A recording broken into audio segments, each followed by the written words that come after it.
Principles of Economics, my complete guide to understanding economics, is now available in hardcover, audiobook, and ebook from Saifedean.com, Amazon, and many more booksellers worldwide. And now I am also teaching a course based on this book on my website, Saifedean.com. Principles of Economics will run the whole academic year, from September to June, and will have a new lecture every 2 weeks, as well as weekly live online discussion seminars open to learners from all over the world and from all walks of life. Whether you're a student, a professional, or a retiree, you are making economic decisions every day, and this course will arm you with the wisdom of centuries of economists to improve your economic decision-making.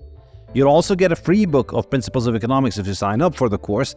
Go to Saifedean.com and sign up now. The Bitcoin Standard podcast is brought to you by Crowd Health. Crowd Health is the Bitcoiners' answer to fiat health insurance. If you listen to this show, you've probably heard me rail against the problems of modern healthcare and health insurance. Crowd Health is a brilliant new solution to this problem that leverages the power of Bitcoin to help people get affordable healthcare. Crowd Health holds its cash reserves in Bitcoin. It negotiates with healthcare providers on your behalf and gets you much better rates by offering to pay them cash upfront without having to go through the expensive bureaucracy of modern healthcare insurance. It's a solution that works better for healthcare providers and for patients by disintermediating large insurance companies who have the wrong incentives and are constantly raising costs. I'm very happy to have signed up for Crowd Health, and I'm really excited to support them as they disrupt the fiat health insurance industry. Go to joincrowdhealth.com and use the discount code SAIF, S-A-I-F, and you'll get the first 6 months for $99 only. This podcast is also brought to you by The Bitcoin Way, your professional Bitcoin IT team offering you personalized, secure, and comprehensive solutions for every step along your Bitcoin journey. The Bitcoin Way offer live concierge service to guide you with your Bitcoin cold storage, running your node, privacy best practices, inheritance planning, corporate strategy, and multi-sig solutions. They don't touch your coins, they guide you through the process of acquiring your coins and securing them. If you'd like to make your setup safer and more reliable, book a consult with them and see what they have to suggest. If you want to give someone the gift of Bitcoin, get them this professional service that will ensure they start off knowing exactly how to manage their coins and not lose them. Go to thebitcoinway.com and start Bitcoining more confidently. Hello and welcome to the Bitcoin Standard podcast. Our guest today is a veteran of the gold market, James Turk, a name that might be familiar to most of you who are familiar with the gold market. James has founded Goldmoney.com as a convenient and economical way to buy and sell gold, silver, platinum, and palladium online using digital gold currency. And he got 4 patents for that. He's also written about the economics of money and the economics of gold. Most recently, he wrote Money and Liberty in the Pursuit of Happiness and the Theory of Natural Money. James has an extensive understanding of the history of gold as money. And I think we're going to have a very interesting conversation about gold, money, what money is, and how Bitcoin fits into that picture, and where we can expect these things to develop and how we can expect them to develop over the coming years. James, thank you so much for joining us. Saif, it's a real pleasure to be with you today. Likewise. I've been familiar with your work for a very, very long time. For our listeners who aren't very familiar, perhaps we could just begin with a kind of overview of your career and what got you into gold and hard money and sound money and these issues. Basically, things I learned from my parents. My grandparents left Austria after the Austrian hyperinflation. My father was 12, 13 at the time, and they came to the United States. And myself and my sisters, we learned all about money, currency, gold, silver, but just basic common sense type things, which I then decided to pursue as a career. So I chose a university in the States that was specialized in international monetary economics, which is where I got my degree. And the interesting thing was I learned about Keynesian rubbish and had no real way. It's not the way the world really works. I'd sort of forgotten what I'd learned from my parents. But basically, when gold went from the $35 an ounce back then up to $50, I realized that either gold was very overvalued or what I learned at the university was wrong. And everything I learned as a child from my parents came back to me. And basically went on my own, studied Austrian economics in detail, learned a lot from Rothbard, Mises, Hayek, all of the great names, and took it forward. My entire career happens to be in a period when we've abandoned gold and gone to fiat, and I've learned a lot. I was also very fortunate to have a career in banking, investment management, commodity trading, a variety of different disciplines. But the key to it was starting with a big New York City bank back in the late 1960s. I learned banking from guys that had lived and worked through the Great Depression, and that they taught me a lot about what banking should be when it's managed in a very principled way, and in a way in which society benefits from the usefulness that banks have to offer. Nice. And you set up Goldmoney in 2001. How did that come about, and what was your experience with that? So we could think of that as being a sort of a gold-based Bitcoin. Essentially, the idea was, just like Bitcoiners use their Bitcoin wallets today to make payments with Bitcoin, you did this but with gold, right? And other precious metals. Yeah, exactly. The idea actually goes back to 1979 when I was living and working in Southeast Asia, educating myself as to how the world really works. In 1974, there was a West German bank called Herstatt Bank that collapsed, and it brought international banks to their knees. And I thought, how is this possible? A medium-sized West German bank topples the international banking system. And I basically set it out as a goal to study everything I could about money and currency, and see if I could come up with the answer to solve the problem that caused Herstatt to collapse. And by 1979, I had the idea of Goldmoney, but back then, I never thought it was going to happen in my lifetime, to be honest, because the technology just wasn't moving or wasn't available, and I didn't think it would ever move to the extent that it has.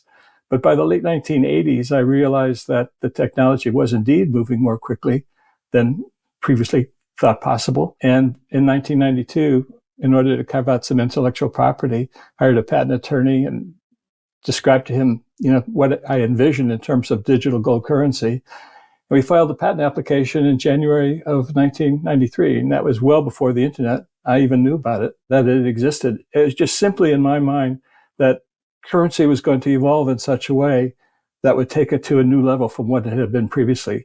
And I think it might be helpful here if we can get into a couple of definitions, because I use money and currency differently from one another. And if I can explain how I see it and how I understand it, it could be useful as a basis for some of the discussions we'll have about Bitcoin and banking and things of that nature.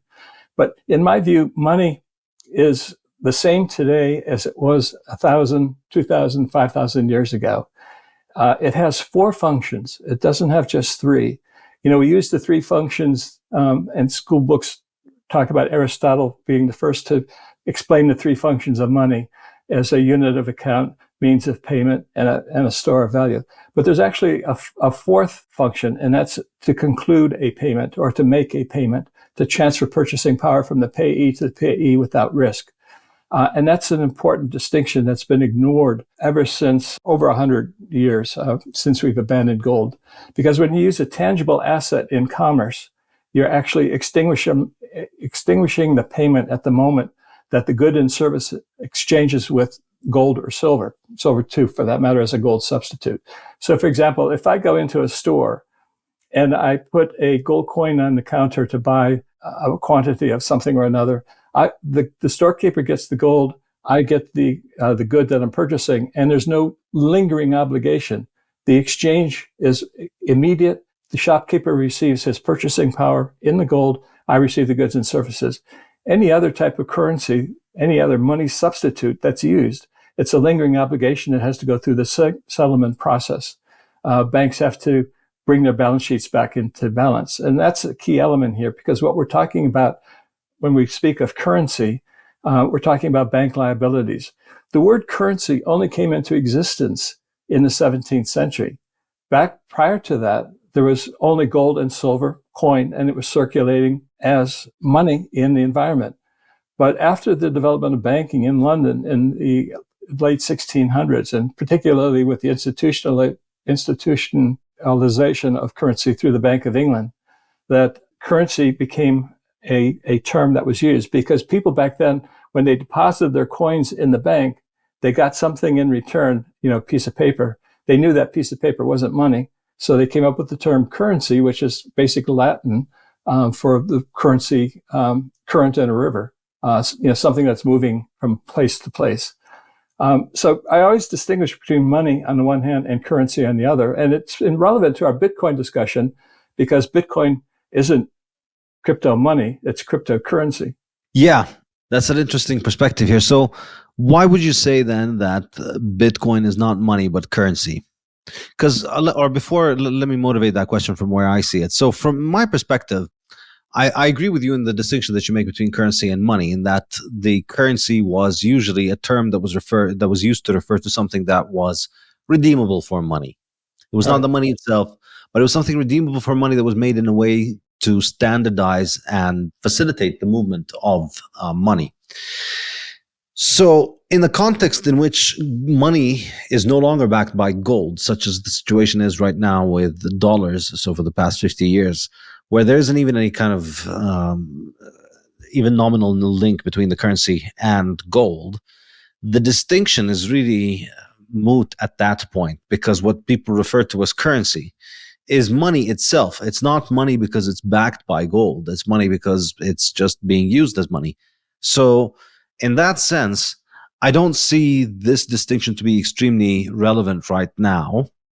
And on the other hand, I think the issue, I agree with you on the issue of settlement being very pivotal towards understanding this. But I think the issue is that the world economy today is a lot more interconnected and globalized. And so people are performing economic settlement across very large distances, which makes final settlement with gold take a lot longer and cost a lot more than you can do it with Bitcoin. So it's true that if I wanted to buy something from you, I could just hand you gold coins, and then you take the gold coin, and then that's it. That's money that you can keep in your family for 1,000 years, and it's likely going to stay as money. But that's not the case. That's not the case if I wanted to pay you across borders. If I wanted to pay you across borders, I need to get that money moving one way or the other, or pay somebody here who's going to pay somebody over there to pay you something equivalent to it. So that takes time and costs money. Yeah. And so therefore, when it comes to actual final settlement in an economy like today's globalized economy, it seems to me like Bitcoin does a better job than gold. What do you think? Yeah, I understand what you're saying, and I read it in your books, both Principles of Economics and Bitcoin Standard, and also a little bit in the Fiat Standard. By the way, that was a very enlightening book, the Fiat Standard, but I would change the title because it does disservice to the word standard. Fiat is not a standard. It's not anything we want to uphold or look toward. It's an abomination, but that's an aside. We can get into it because it's some of the ideas that I'm developing in the next edition of Money and Liberty. But going back to this distinction between money and currency, money stays the same, but currency evolves over time. Technology changes things, and it's done that with currency. Initially you had very rudimentary coins. Then the coins became much more better refined as refining processes were more capable in terms of determining the fineness of a coin. Someone invented the milling of the edges of the coins to prevent clipping, etc. And then in 1694, the Bank of England says, well, let's use this piece of paper instead of coin. Let's keep the coin safe in the vault and use this piece of paper instead. Now, what that did is it fundamentally changed what we were using in commerce from actually a tangible asset to a liability of a bank. And the fact that it's a liability of a bank, there's a lot of counterparty risk and other risks associated with it. But it was at that time a technological advancement, particularly as international and global commerce was growing and developing under the nascent British Empire that was developing at the time. And that model was then brought to the entire world by the extent of the British Empire, and also by Britain winning 2 world wars, and ensured that its model was going to be the model that the world would use. But let's carry this concept a little bit further about how currency developed. Once you had liabilities of banks circulating as a money substitute, there were new developments. In 1844, instead of going into a bank and walking out with banknotes, you walked out of the bank with a checkbook. And you could use the checkbook in order to make payments of a variety of different amounts, regardless of the amount of currency that you actually had or the amount of banknotes that you actually were holding.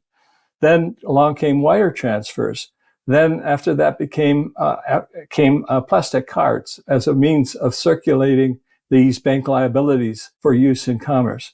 Now, I'm a Bitcoin advocate. Don't get me wrong, and I can get into that in a little bit because I've been involved with it essentially since the very beginning, or even before it began, as I can explain. But what we have to describe is that just like you had a tangible asset circulating prior to the Bank of England, then you had bank liabilities circulating in commerce as a money substitute. I see Bitcoin as a money substitute. It's a new development and technological advancement in currency. It's a virtual currency, which we've never seen before in this world. And because it's a virtual currency, I had difficulty in grasping it at first, to be quite honest. Back in the early days of Goldmoney, we ran a listserv, and we invited people from all over the world to answer and questions. I would respond to different things. We would have conversations about a variety of different things. It's partly to get to understand what people were thinking, what their needs were to help grow and develop Goldmoney. And one of the concepts that we were talking about at the time was, wouldn't it be great if we could come up with some kind of a currency that would serve like gold, but not be confiscated? Because throughout history, gold has been confiscated. In the 20th century, it was confiscated by Lenin, Mussolini, Hitler, and Franklin Roosevelt. And they did that because they wanted to get money out of the hands of the people. Once you get money out of the hands of the people, the government's in a very powerful position, because with this ability to create purchasing power out of thin air through bank liabilities, they can then have a much more powerful position than if people actually had that money and there was a constraint on government power by limiting how much purchasing power they could create.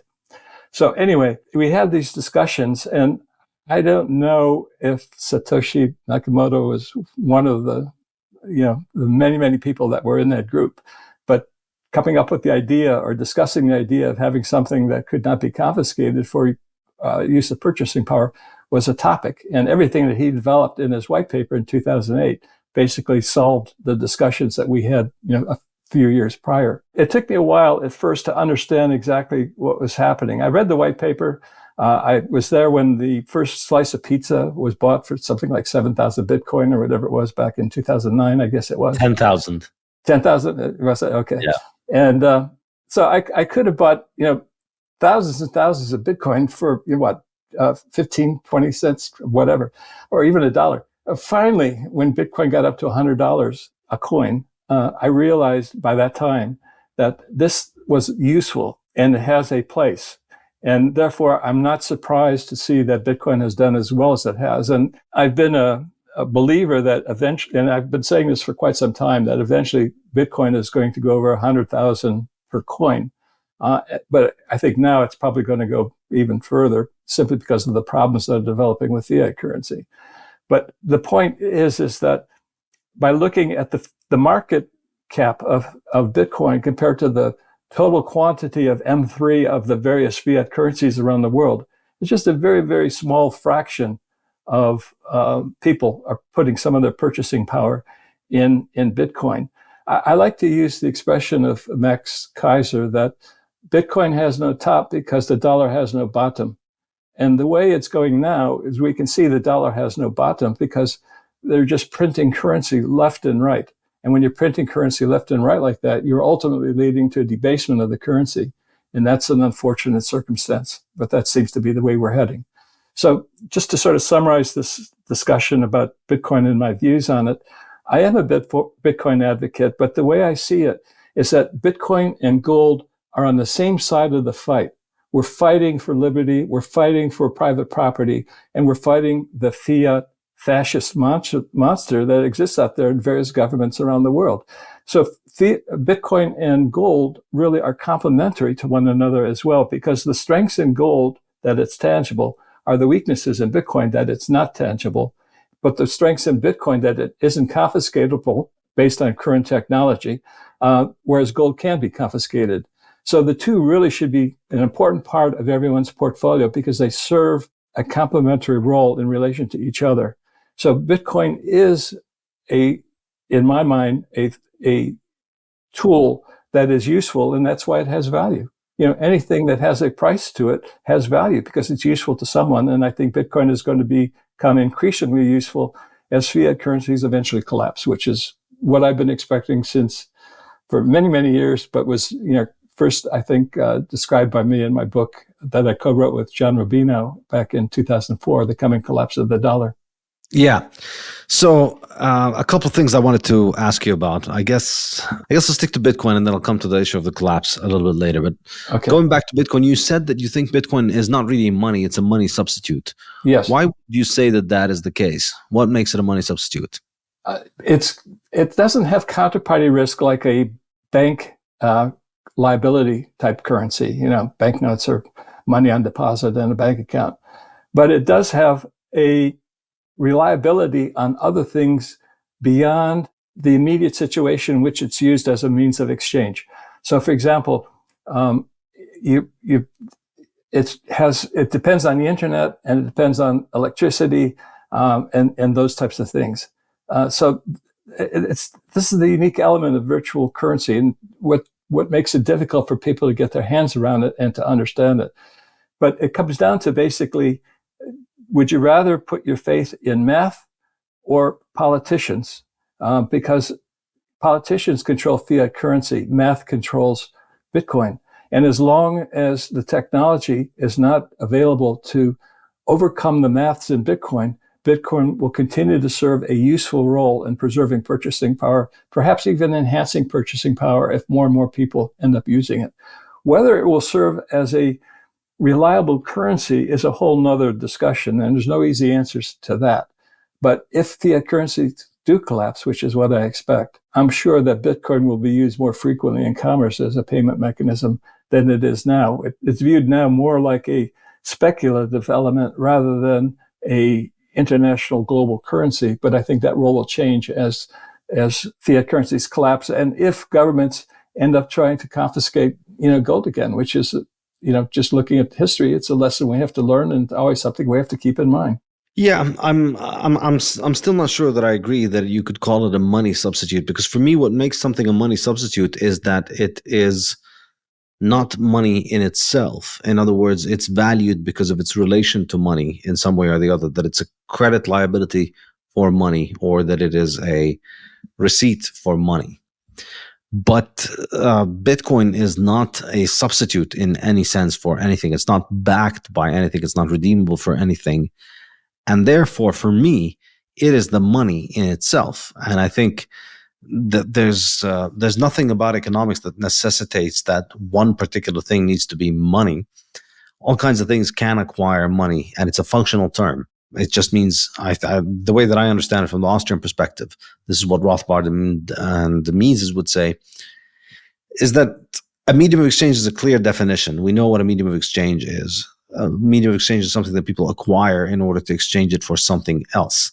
So anything can be used as a medium of exchange. Anything that you purchase in order to buy something else is a medium of exchange. But what makes something money is that it is a general medium of exchange. So it's not just a medium of exchange that one individual or a few people use. It's something that is generalized so that people are using it widely. And for me, that's a subjective criteria. It's not just for me. That's what Rothbard himself says. He says the definition of medium of exchange is clear cut. But the definition of money is vague and subjective necessarily, because what do you count as a general medium of exchange versus what does somebody else count as a general medium of exchange? So because of that, I think at current measure, if you looked at the base money, Bitcoin is something like the 8th largest base money in the world. Or if you looked at broad money supply, Bitcoin is around number 15 or 16. So it's already among the top 20 monies in the world, the top 20 currencies in the world in terms of size, which I think is just not nothing. It's something that makes it a money on its own, not a money substitute. I guess it comes down to the definition of money. In my mind, I'm sticking with Aristotle's definition, but keep in mind that when Aristotle defined money in those three functions, he was using silver coin as a form of money. And that final payment, taking the purchasing power embedded in the coin and giving it to someone else and receiving that purchasing power, the exchange is extinguished at that particular moment, and it's not dependent on anything else. I can walk around with gold and silver coins in my pocket. I can't walk around with a Bitcoin in my pocket. And to me, that's an important factor in defining what is money and what isn't money, because I want money that's not dependent on anything else. And in order to reach that objective, it has to be a tangible asset. This is in no way diminishing Bitcoin. I am a Bitcoin advocate and have been for a long time. I'm just, calling Bitcoin as a money substitute as opposed to money itself.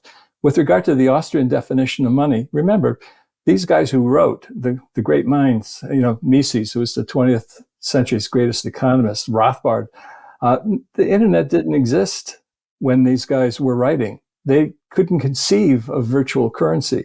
But keep in mind that currency evolves throughout history.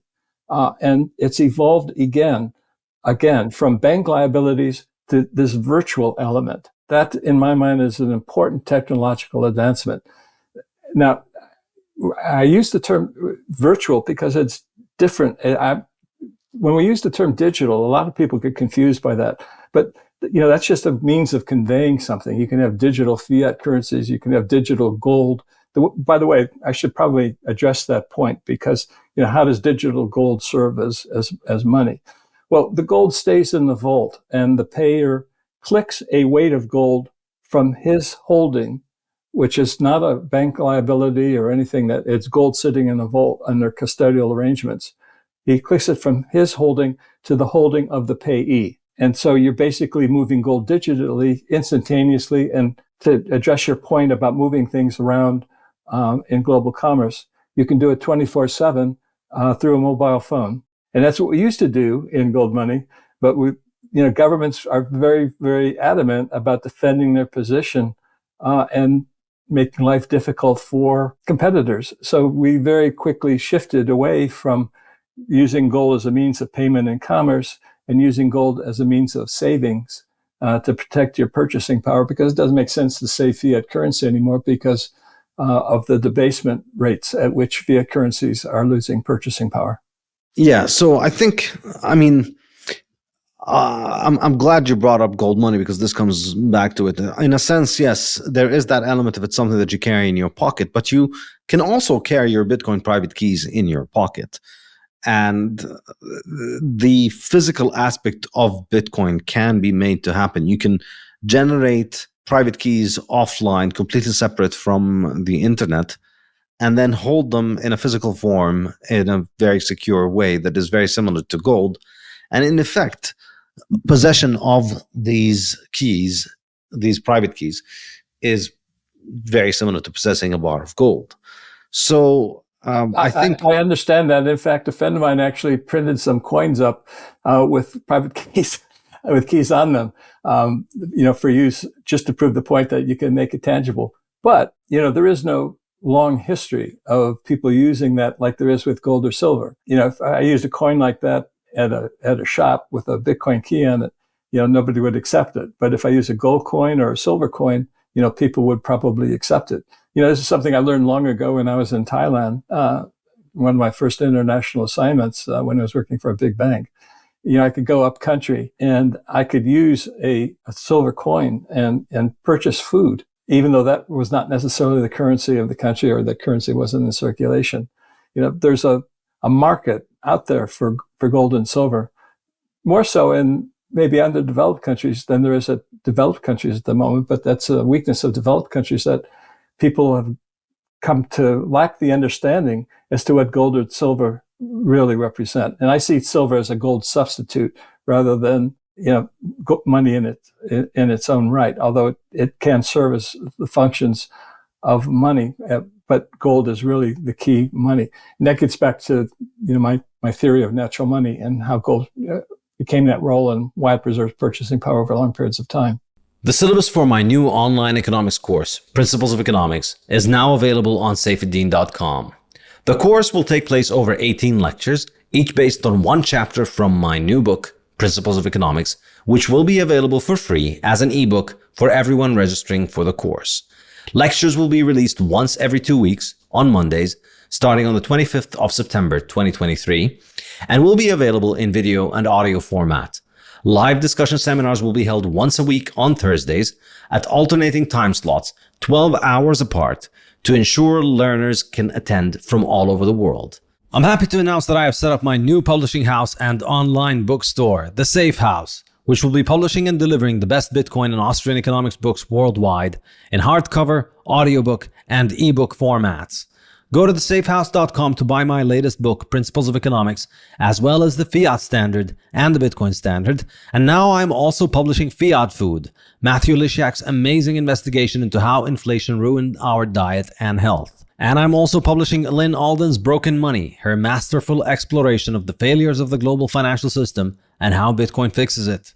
This is a Bitcoiner's bookshop, so the books are printed in beautiful cloth hardcover made to last, with a nice colored dust jacket on top. Go to thesafehouse.com and get yours now.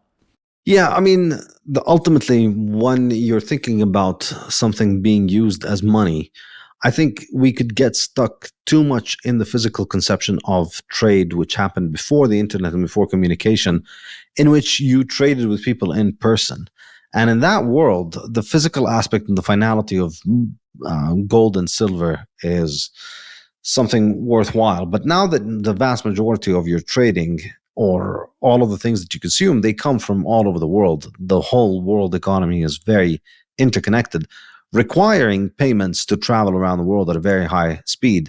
In that kind of world, Bitcoin ends up performing the functions of money that you identify in gold. The reasons that made gold superior to silver and copper and nickel, Bitcoin is effectively doing the same thing. It's just doing them better than gold because it is faster to move around. I mean, ultimately, what made gold better than the others? One part of it is that because it becomes more and more valuable, it becomes more and more economical to move around. So you can move more value per unit of weight in gold than anything else. And that helps us transportability.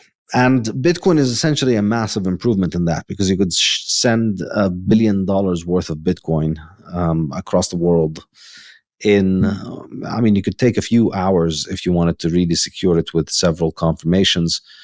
But ultimately, it's a lot faster and cheaper than it is to move that kind of quantity with physical gold. So yeah, I understand, but I mean, you can move gold ownership without necessarily moving it physically. If you have a vault in Switzerland. Yeah, but that's exactly the problem. I mean, this is why gold isn't money anymore, because you need to trust the people that are holding the custody of this, and you need to trust the governments not to take it over. And so coming into the example of gold money that you mentioned, and the reason these kind of ideas never really took off like Bitcoin has, with the same scale as Bitcoin, is that ultimately these things can be shut down and they're reported to the government, so you have to pay capital gains taxes every time you go in and out of that currency. And it's not possible to operate it outside of the central banks and the government's fiat circus, essentially. You need to be using their banks. You need to be using all of their KYC stuff. Well, Bitcoin functions for international settlement and clearance without having to resort to any of that. You don't have to trust any of those things. And that's why ultimately people who say, well, gold works even if the internet is down.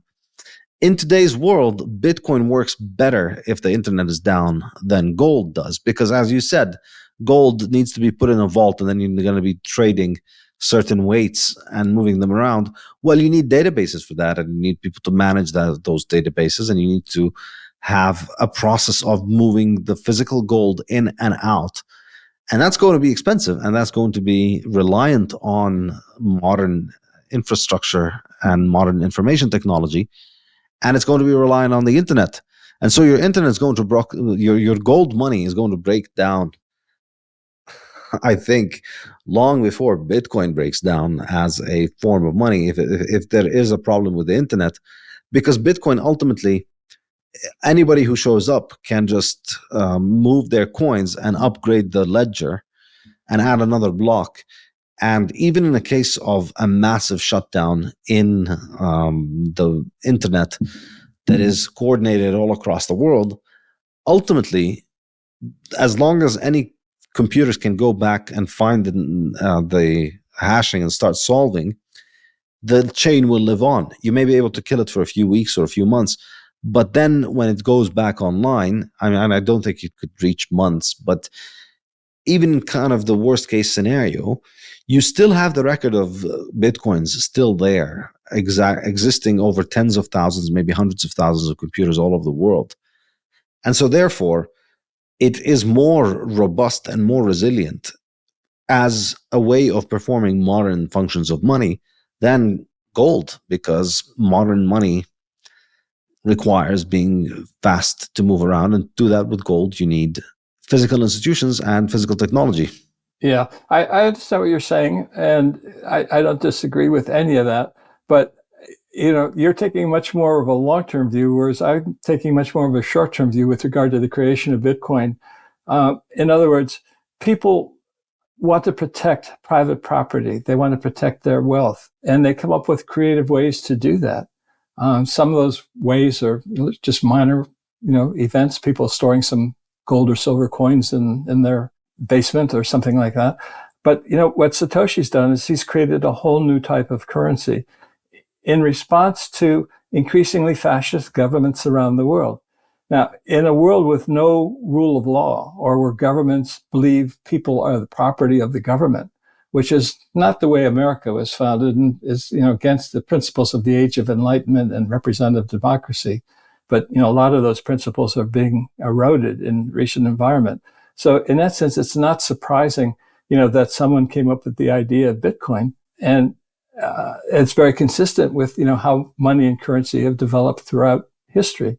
You always want to have a technologically advanced currency in order to make commerce much easier, much safer, and increasingly less expensive, which is a good thing, because the more the currency is easy to use and not costly, et cetera, the better it is for commerce, because people will then enter into more opportunities to buy and sell, not just locally, but globally. And by doing that, commerce increases and everyone increases their standard of living. So if we go into a world with changes just like the 19th century changed to something completely different from in the 20th century, if in the future we go back to a very strong rule of law and an ethical and moral relationship between governments of the world, I think the role of Bitcoin will decline and the role of gold will increase. Of course, this is all speculation because nobody can predict the future.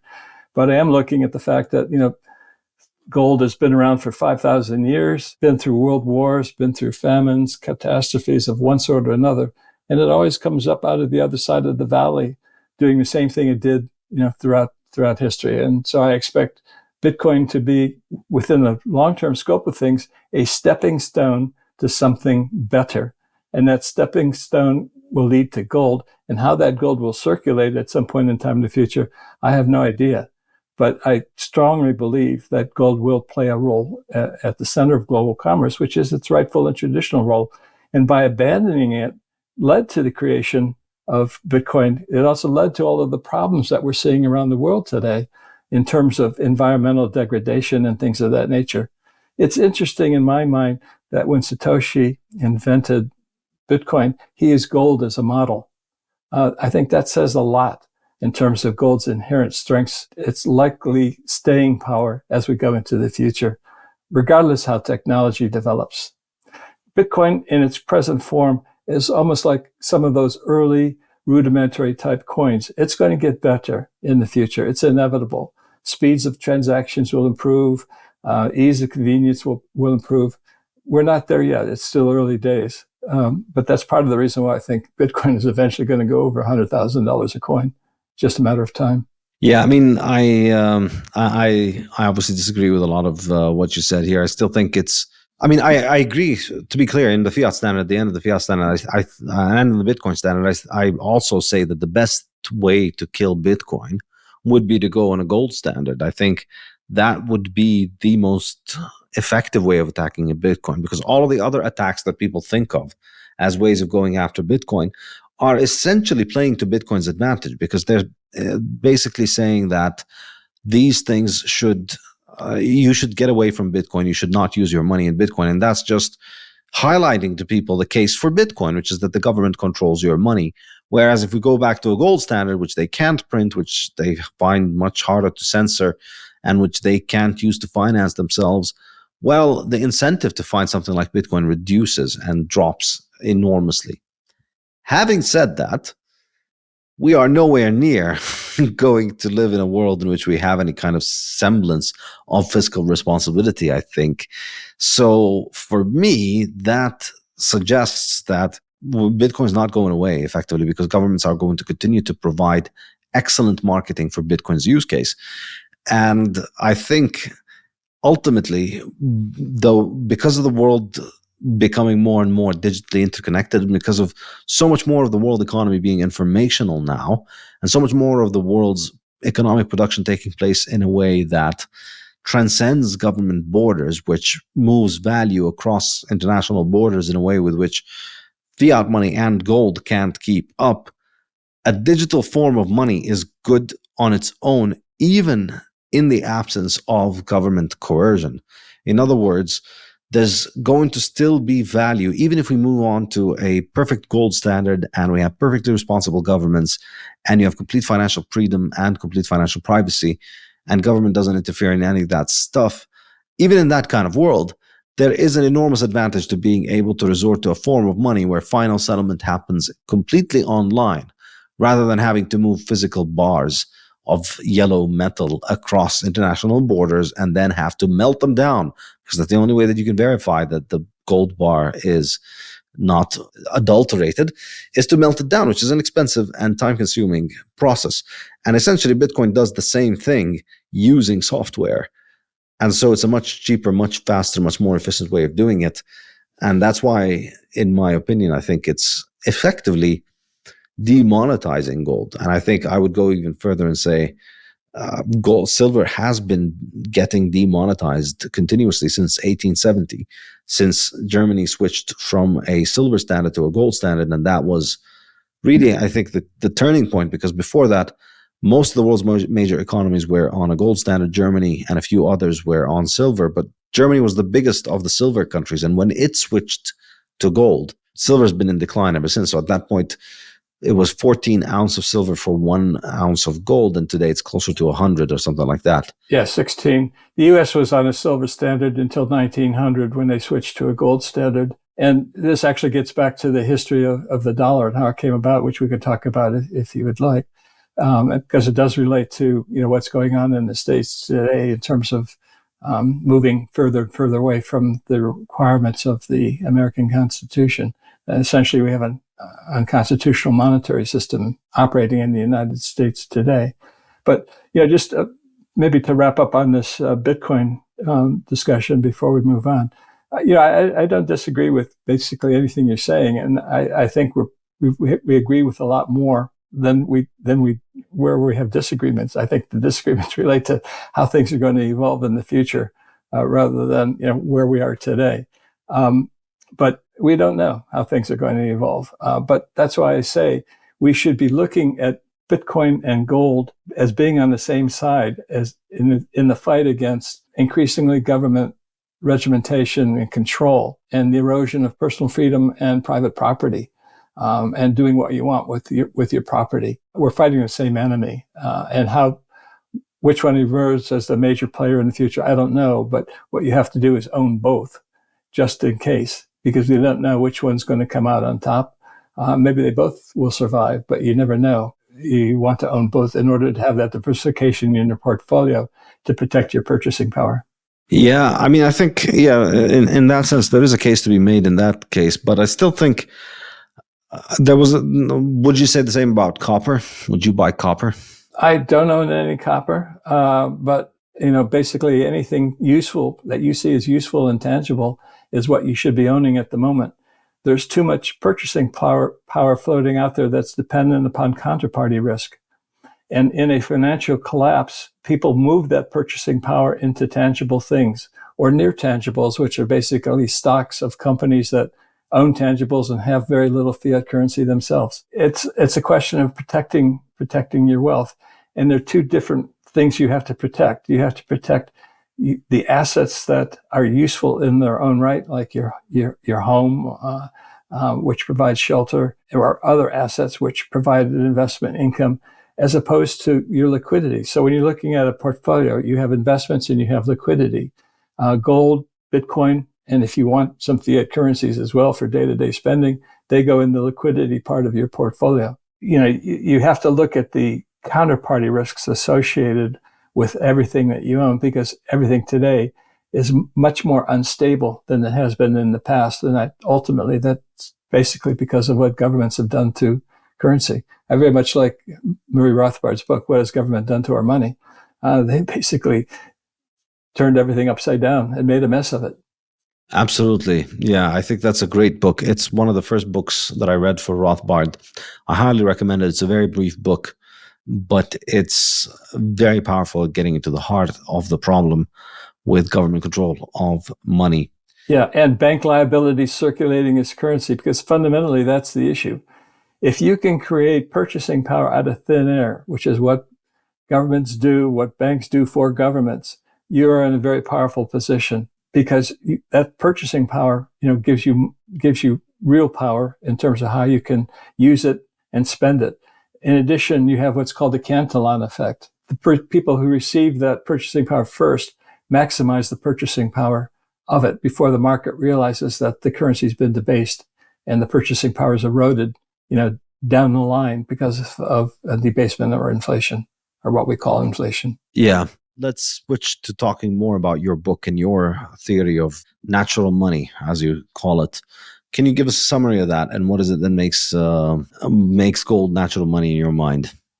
Yeah, it fulfills the four functions required of money, and it goes back to the very basic element of society.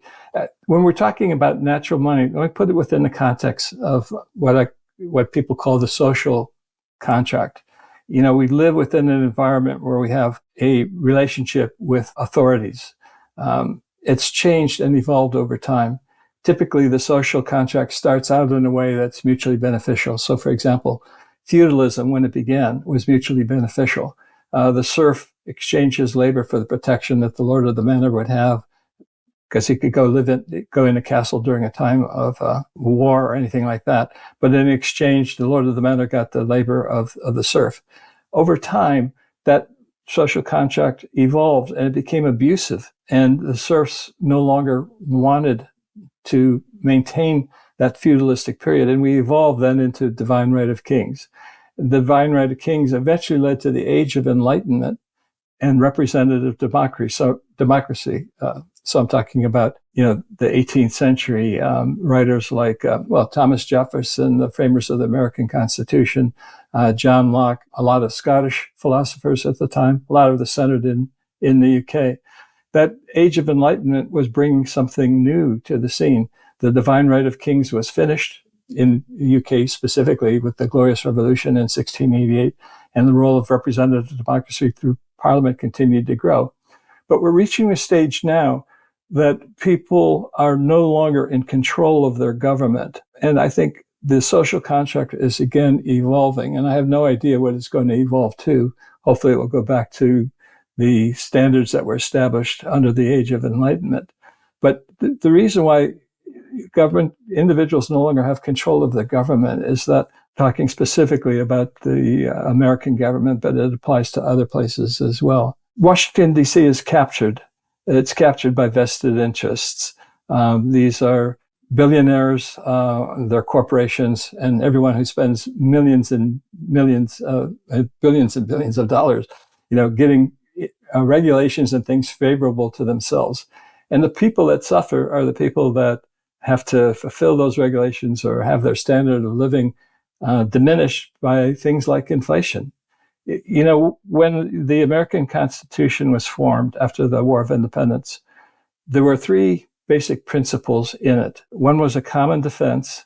One was the creation of a common market, much like the European common market after the Second World War, and a common currency that would circulate within that market. So they said that the federal government, which is separate and distinct from the sovereign state governments, which received their sovereignty from the King of Britain after the War of Independence, the federal government had 17 specific powers to fulfill these three objectives. And one of those powers was the power to coin money and regulate the value thereof. Now, it didn't have the power to print money. And further, the states were specifically prohibited from emitting what the framers called bills of credit. Often when you say bills of credit, people's eyes gloss over until you say that the dollar bill in your pocket is a dollar bill of credit. Then they realize that paper currency is a dollar bill of credit. But we now have a system that is no longer whatsoever closely tied at all to the constitutional monetary system. And the terms coin money and regulate the value thereof, what that meant was that regulate the value of the coins, which meant that there would always be adjusting the gold-silver ratio to make sure there was sufficient coinage, sufficient metal on hand to meet the coinage demand. Initially, it was 16.7 ounces of silver to 1 ounce of gold.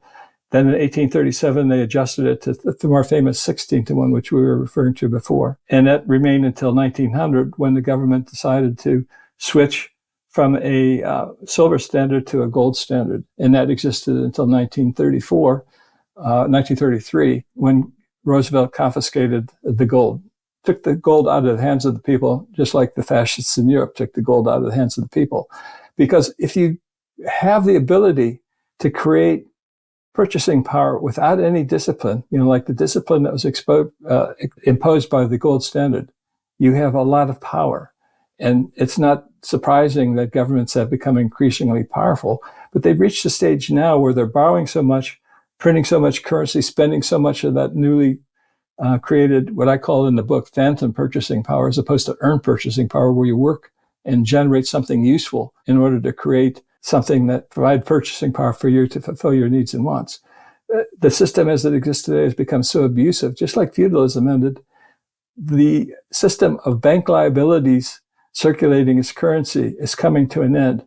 Now, whether it's going to be digital gold currency that replaces it, or Bitcoin that replaces it, or something that we can't even conceive of, I don't know.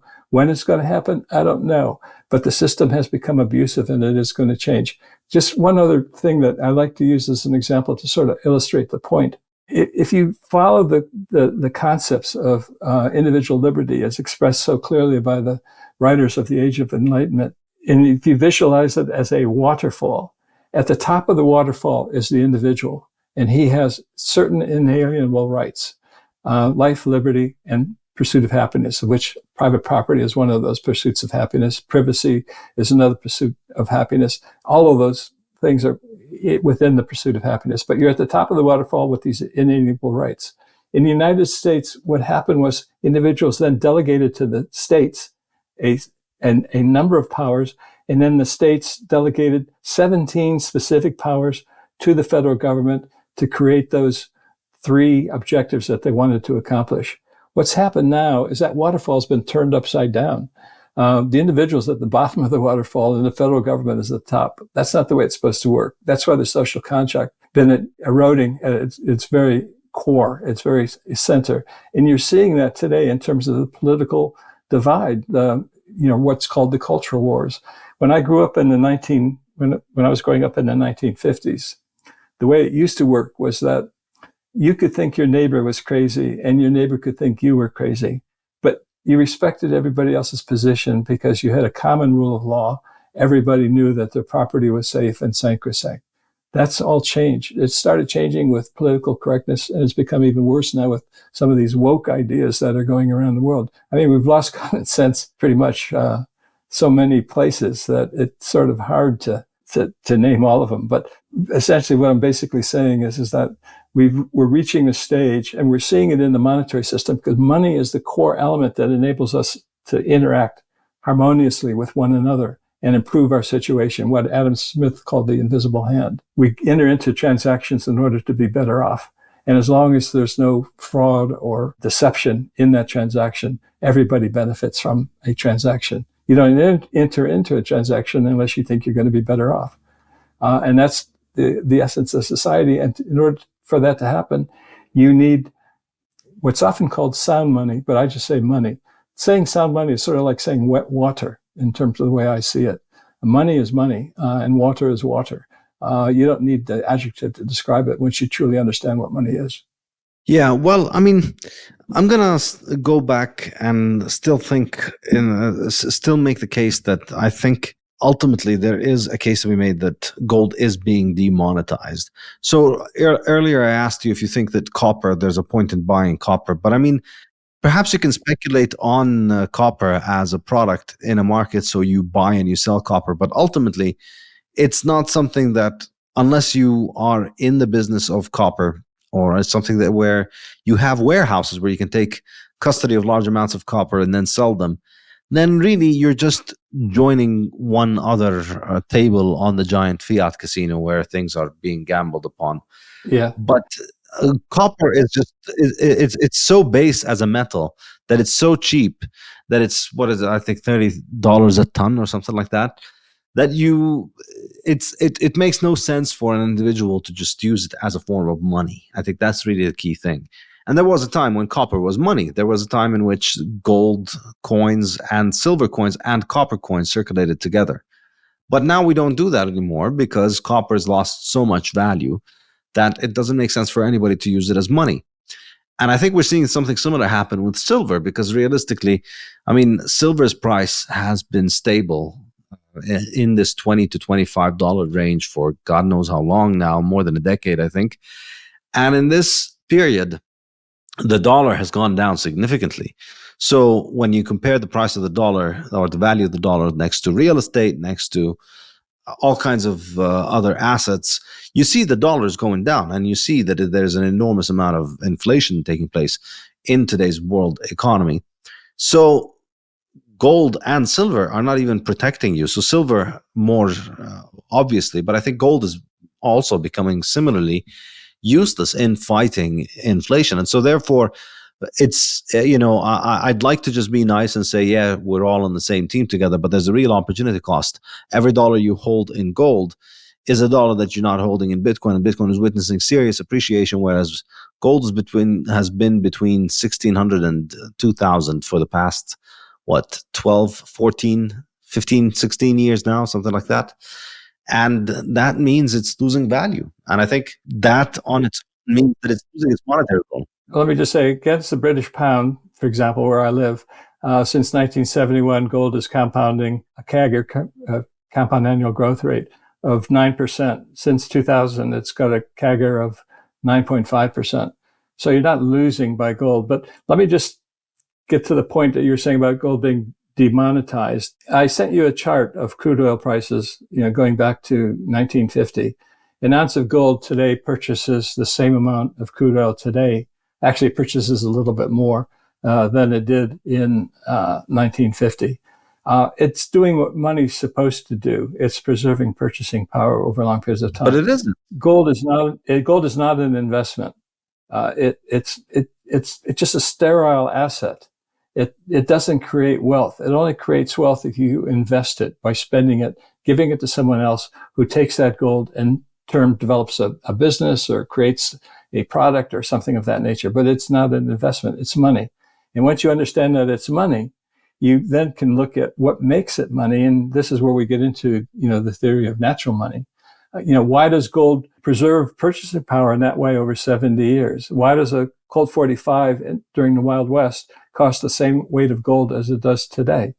And that's because it's only mined when it's profitable to mine, and it's dispersed in the Earth's crust in such a way that it's becoming harder and harder to discover, mine, explore, and eventually mine, bring out to the surface. But despite that, because of the advances of technology, we're able to mine areas today that old timers would walk across because it was unprofitable to mine years ago.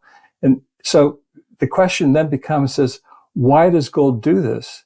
Is it spontaneous, just haphazard by chance? Or is it the purposeful, intelligent design of the creator? And, are we, by using things other than gold as a form of money, are we getting into some of the points that you were talking about in the Fiat Standard about environmental degradation, living beyond the Earth's capacity to regenerate, the depletion of fishing stocks by building fishing boats that are being built with cheap capital that wouldn't be built if we were not using fiat currency, which diminished the true cost of capital, or we wouldn't be building houses, 1960s houses that are being ripped down today, that because they couldn't withstand the West test of time. Whereas at a period of time when you had capital that was normally priced, 15th, 16th century, you still have houses here in the UK that were built 500, 600, 700 years ago and perfectly good today as they were 500, 600, 700 years ago, just been updated with modern conveniences. So there's something to gold that brings it into the sphere of, natural money. It's unique. It's an asset class in and of itself. That asset class is money, natural money. It's been that way for 5,000 years. And when this bubble finally pops and the reliance on fiat currency ends, which probably won't be too long in the future, even though it's much longer than I ever anticipated that it would or could, we'll go back to gold, and probably in some role with Bitcoin too. But I still see Bitcoin as a stepping stone to something better beyond Bitcoin itself. Yeah, I mean, I think we're gonna agree to disagree on. It's fine. I mean, it's a big world, and at the end of the day, we'll see. Down the road how it all plays out. But my point is that you should own both gold and Bitcoin because you never know how things are going to play out in the future. There could be a technological development tomorrow that changes the nature of Bitcoin itself. Or, there could be some government imposition on Bitcoin farming. I don't like to use the term mining because that really does a disservice to true mining. If you've ever been down, for example, in a South African gold mine, 3 kilometers below the surface of the earth, you'll understand why I object to the term mining. It's not mining. And interestingly, Satoshi never used the term mining in his white paper either. If you want to describe it, I think it's probably best described as electrifying. Some use the term farming, but I think electrifying better captures what's actually happening. Yeah, I guess. Well, my question then is, you wrote the coming collapse of the dollar in 2004. It's been 20 years and the dollar is still around. I mean, obviously, it's a lot less purchasing power per dollar today than it was in 2004, but I wouldn't call it really a collapse. So 20 years later, don't you think that maybe it's time to revisit that hypothesis and some of the foundations on which you arrived at that conclusion? Yeah. Do you think the dollar's got legs? Well, it had more legs than I had thought possible, but it's on a path. But let me just first refer to the book. There were 2 key points in that book back in 2004. One was that there was a real estate bubble, and 2, that you have to buy gold to protect your purchasing power. In that decade, following that book, and those are probably 2 of the best decisions one could have made.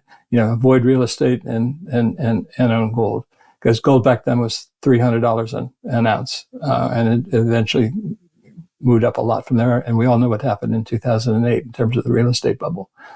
But the dollar has been eroding. It hasn't collapsed for 100 years. Back in 1913, when the Federal Reserve was created, $20.67 could have exchanged for an ounce of gold. And we know what it is today. It's been a constant erosion.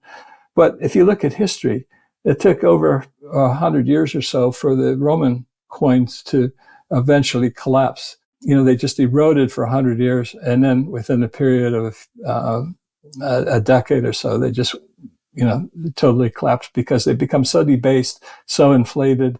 The basic principles under which the Roman Empire had formed and succeeded as within the social contract that was prevalent at that time, it all collapsed.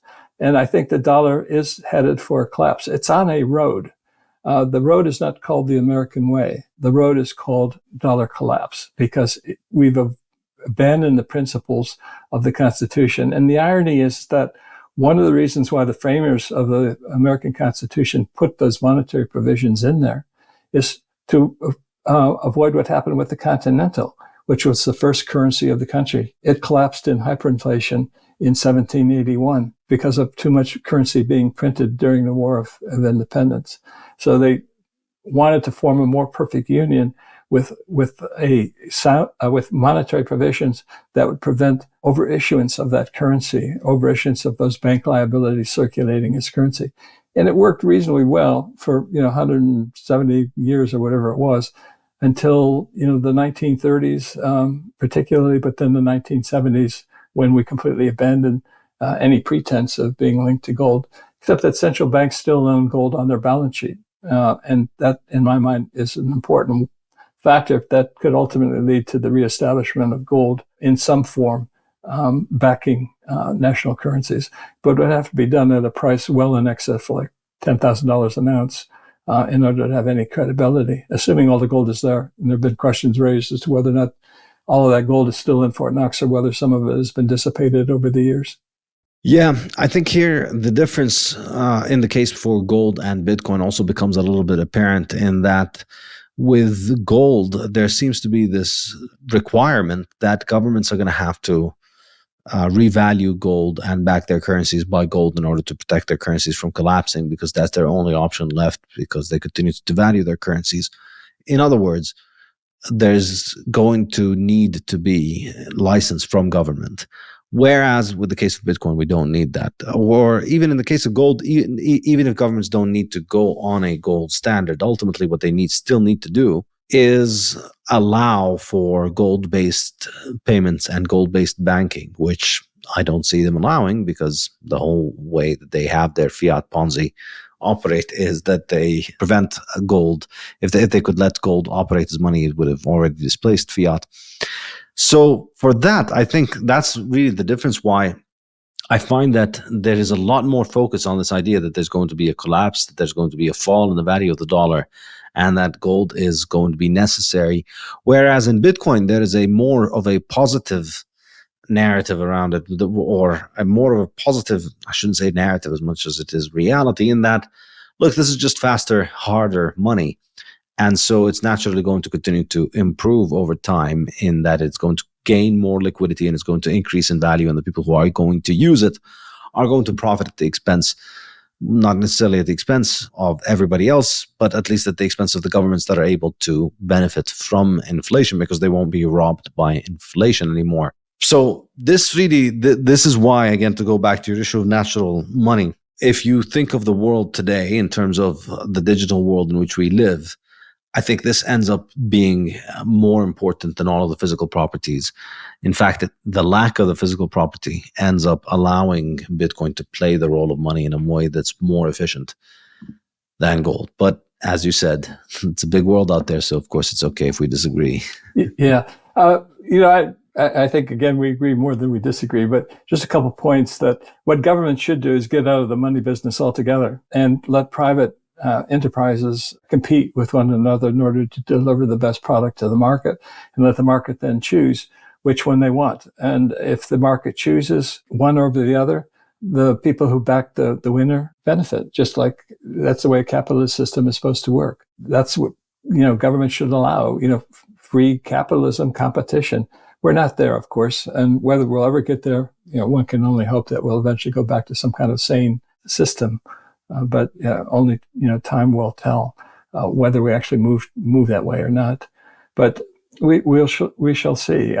It's going to be very, very intriguing, over the next several years. Oh, one other point about, just to make clear that gold, it's how you define money. Gold has not been demonetized, in my view, because it does the same thing today it did in 1950. It does the same thing today it did in 1900 in terms of purchasing power, which is one of the key elements of what money is all about.